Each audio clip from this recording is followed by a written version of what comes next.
Pai, perdoai-lhes, pois não sabem o que fazem. Segunda parte. Observemos mais uma vez, com calma e lucidez, contudo em traços largos, o grande processo evolutivo da criação e das criaturas humanas que a ela pertencem. Prestai atenção exatamente à lei primordial da igual espécie que frequentemente tenho explicado, incluindo tudo quanto ela encerra de imutáveis e indispensáveis consequências no atuar. A matéria, qual um grande campo de plantio, segue no gigantesco círculo orbital na orla mais baixa da criação toda, como a parte mais pesada. Desde a semente primordial em constante movimento, desenvolvendo-se continuamente, cada vez mais se congregando, formando até os astros a nós visíveis, aos quais pertence esta Terra. Portanto, amadurecendo até a máxima florescência e frutificação, que corresponde ao nosso tempo, para então, na supermaturação vindoura, completamente por si só, segundo as leis da criação, decompor-se novamente, dissolver-se na semente primordial que, prosseguindo, recebe continuamente o ensejo de ligar-se e formar-se novamente. Assim, o quadro global serenamente observado de cima. A matéria em si nada mais é do que a substância que serve para o formar, para invólucros, chegando à vida só quando o enteal não material, que paira acima dela, a penetre e então, através da ligação, a encandeça. A ligação dessa matéria com o enteal não material forma uma base para o desenvolvimento progressivo. Do enteal formam-se também todas as almas de animais. Acima dessas duas divisões básicas, o material e o enteal, encontra-se ainda como divisão mais elevada da criação, o espiritual. É uma constituição por si, conforme os meus leitores já sabem. Desse espiritual partem as sementes que desejam se constituir nos espíritos humanos autoconscientes. Somente no campo de cultivo da matéria é que tal semente do espírito consegue amadurecer, tornando-se espírito humano autoconsciente, igual ao grão de trigo que se desenvolve no campo de cultivo numa espiga madura. Sua penetração no solo material, porém, só é possível quando este tiver atingido certo grau de desenvolvimento, que em sua constituição corresponda à capacidade de acolhida do espiritual, situado no ponto mais alto de toda a criação. É aquela época em que a criação produz o corpo animal desenvolvido ao máximo, onde não é mais possível um maior desenvolvimento através da alma animal proveniente do enteal. Uma pequena cópia, uma repetição desse grande fenômeno universal, por exemplo, é oferecida mais tarde repetidamente pelo nascimento terreno da alma humana, aliás, da mesma forma que num ser humano, como coroa da criação. Portanto, como a criatura mais elevada criada, todo o fenômeno universal se reflete. Uma alma humana também só pode penetrar no corpo infantil, em formação no ventre materno, quando esse corpo tiver atingido uma bem determinada maturidade. Antes, não. Só o indispensável estado de maturidade abre à alma o caminho de entrada. Esse momento se encontra no meio de uma gestação. Assim, igualmente, no grande fenômeno universal, a época do desenvolvimento máximo do corpo animal também ocorre no meio, isto é, na metade do circular orbital de toda a matéria. O leitor preste bem atenção nisso. Uma vez que nesse ponto o enteal da alma animal tinha outrora atingido o máximo no desenvolvimento do corpo material, abriu-se então nessa conjuntura automaticamente o caminho para a penetração do espiritual situado acima dele. E a semente espiritual, pois, como o ínfimo em sua igual espécie espiritual, só poderia entrar por sua vez na obra-prima máxima do enteal situado abaixo dela, portanto, no corpo animal desenvolvido ao máximo por este. Nesse penetrar, por sua constituição superior, toma logo em mãos naturalmente a direção de tudo, podendo então conduzir o corpo por ela habitado, bem como todo o seu ambiente terreno, a um desenvolvimento mais progressivo ainda, o que o enteal não teria conseguido. Com isso se desenvolve de modo natural e concomitantemente também o espiritual. Assim, o breve quadro de todos os fenômenos na criação, cujas minúcias exatas ainda darei em dissertações posteriores, até em todas as mínimas partes. Voltemos à primeira entrada dos germes de espíritos humanos nesta matéria, portanto, na metade do circular orbital da matéria. Os animais de outrora, desenvolvidos ao máximo, e hoje erroneamente denominados como seres humanos primitivos, extinguiram-se. Deles apenas foram conduzidos ao aprimoramento aqueles corpos nos quais haviam penetrado germes espirituais em lugar das almas enteais de animais. Os germes espirituais amadureceram nisso em múltiplas vivências. Elevaram o corpo animal até o corpo humano por nós conhecido, agrupando-se em raças e povos. O grande pecado original havia passado. Foi a primeira ação de decisão espontânea depois da autoconscientização dos germes espirituais, e consistiu em colocar o raciocínio acima do espírito, deixando que crescesse o pecado hereditário de graves consequências, que muito rapidamente produziu os frutos ocos do domínio do raciocínio, de modo nítido e facilmente reconhecíveis. O pecado hereditário é constituído pelo cérebro unilateralmente desenvolvido, devido à atividade unilateral do raciocínio, transmitindo-se como tal constantemente por hereditariedade. Já muitas vezes me referi a esse fato e com o tempo ainda falarei disso muito mais minuciosamente. Certamente ainda haverá pessoas que, de acordo com a direção assim indicada, poderão cooperar alegremente nessa grande obra de esclarecimento. Irresistivelmente, o circular orbital seguiu o seu percurso. A humanidade, porém, desviando-se, ocasionou paralisação e confusão no progresso necessário. Em meio à confusão, caiu o povo judeu sob o conhecido pesado jugo dos egípcios. As vicissitudes e o forte anseio pela libertação permitiram que as almas amadurecessem mais rapidamente. Por essa razão, espiritualmente eles tomaram a dianteira de todos os outros, porque devido a essa forte comoção, olharam de maneira certa, antes de tudo, para dentro de si mesmos e também para as almas de seus opressores.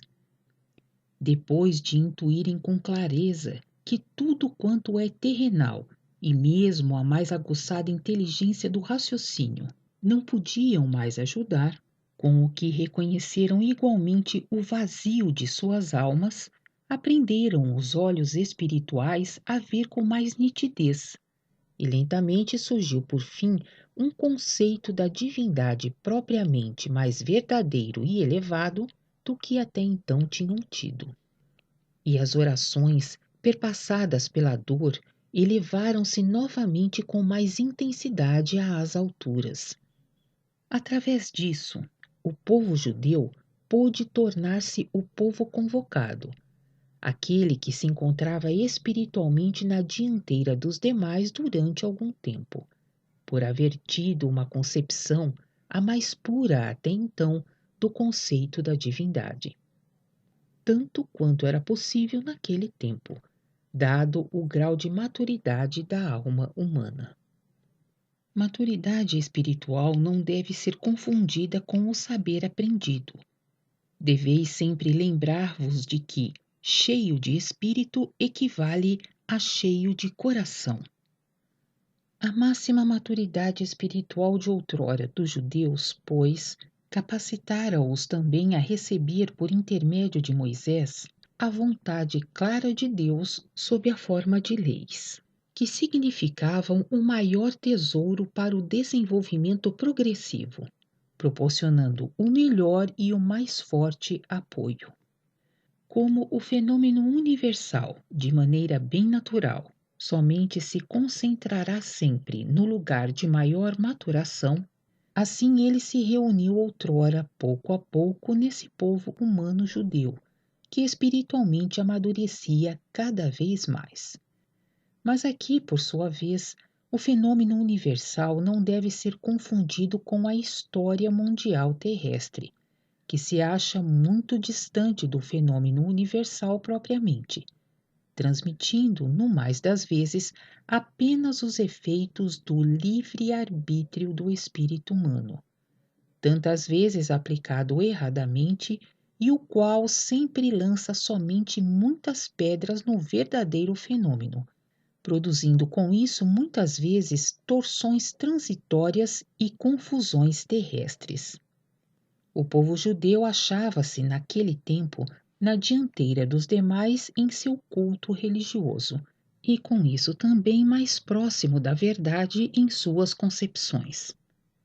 A consequência lógica disso foi que, reciprocamente, a anunciação de uma encarnação proveniente da luz também tinha de vir por esse caminho, o qual, por ser o mais certo, podia chegar até a proximidade mais imediata.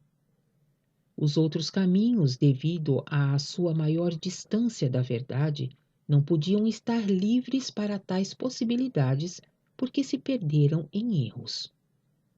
Por sua vez, segundo a lei da igual espécie, absolutamente indispensável para um atuar, nem era possível de outra maneira, senão que um portador da verdade, proveniente da luz, somente possa seguir aquele caminho para a sua encarnação que se encontre categoricamente mais próximo dessa verdade, vindo ao encontro ao máximo em sua semelhança. Somente isso dá um apoio indispensável, atrai, ao passo que as concepções falsas repelem, fechando sistematicamente um caminho para a penetração e a vinda proveniente da luz. A lei da reciprocidade e da igual espécie tem de sobressair também aqui plenamente e de modo categórico. As leis primordiais abrem ou fecham uma passagem em suas efetivações uniformes e imutáveis. Quando, porém, nesse ínterim, também entre os judeus, se iniciou de novo o domínio do raciocínio na religião, criando ambições ignóbeis, aí auxiliou novamente o pesado punho dos romanos, de maneira que ainda restou um grupinho em legítimo reconhecimento a fim de que o verbo pudesse ser cumprido. Da mesma forma que um germe espiritual em sua espécie ainda não desenvolvida, porém sempre mais elevada, só pode penetrar numa parte do universo que se encontre em condições adequadas. Jamais, porém, em uma por demais imatura para isso, tampouco em uma demasiadamente madura para tanto, como o é hoje nossa parte do universo, onde só podem viver almas que já se tenham encarnado várias vezes. Diferente não é o acontecimento na encarnação de um portador da verdade, proveniente da luz. Sua vinda só pode ocorrer na parte da humanidade mais amadurecida para isso. As condições de todas as leis tinham de ser cumpridas da forma mais severa com o emissário proveniente do divinal.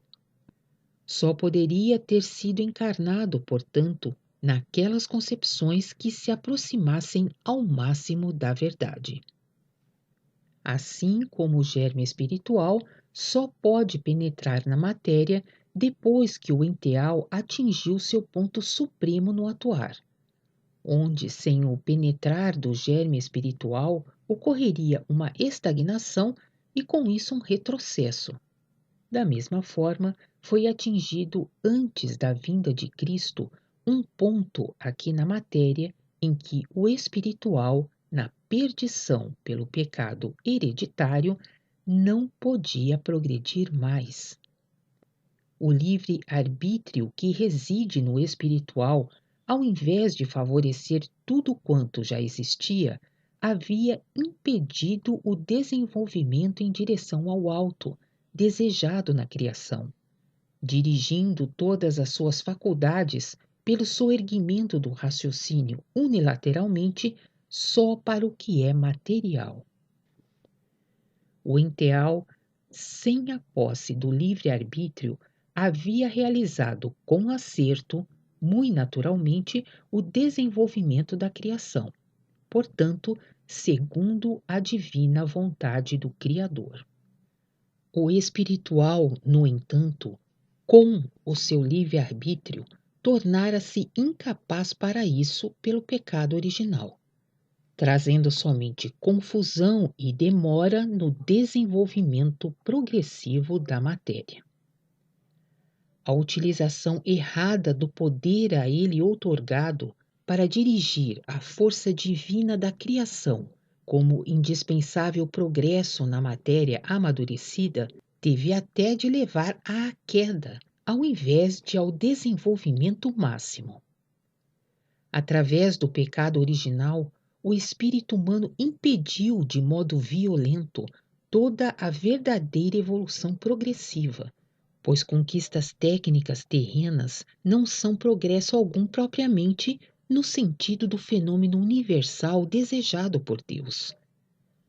Por isso, fez-se necessário o auxílio mais urgente, a intervenção do próprio Criador. Cada século seguinte teria aumentado tanto o mal que uma possibilidade de caminho para auxílio divino, com o tempo, ficaria totalmente excluída, uma vez que o domínio do raciocínio teria, pouco a pouco, interceptado completamente qualquer compreensão de tudo o que é realmente espiritual, e mais ainda do que é divinal. Teria faltado então qualquer ancoragem para uma encarnação vinda da luz. Devido a essa necessidade, originou-se o grande e divino mistério, que Deus, em seu amor em prol da criação, fez o sacrifício de mandar à Terra uma parte da divindade, a fim de trazer luz aos que se perderam. O enteal cumpriu sua missão na matéria quanto ao evoluir da criação. O espiritual, porém, falhou totalmente através dos seres humanos. Pior ainda até, pois utilizou a força de resolução a ele outorgada diretamente em sentido contrário, tornando-se com isso hostil à vontade divina com a própria força dela, entregue ao espiritual para aplicação. Quão grande é essa culpa, o próprio ser humano pode imaginar. O nascimento de Cristo foi um ato de amor divino para toda a criação, que estava sob a ameaça de ser minada pelo espírito humano em perdição. Isso acarreta também que a parte divina, outrora encarnada em Jesus de Nazaré, tenha de reingressar completamente no Pai, conforme o próprio Cristo tantas vezes afirmou. Tem de se tornar novamente um só com ele. Somente através da mensagem de Cristo é que os portais do paraíso foram abertos aos espíritos humanos amadurecidos. Até aí, ainda não existia a faculdade de compreender com acerto o caminho até lá. A mensagem destinava-se aos seres humanos terrenos, bem como aos falecidos, como cada mensagem de Deus, cada palavra da verdade luminosa.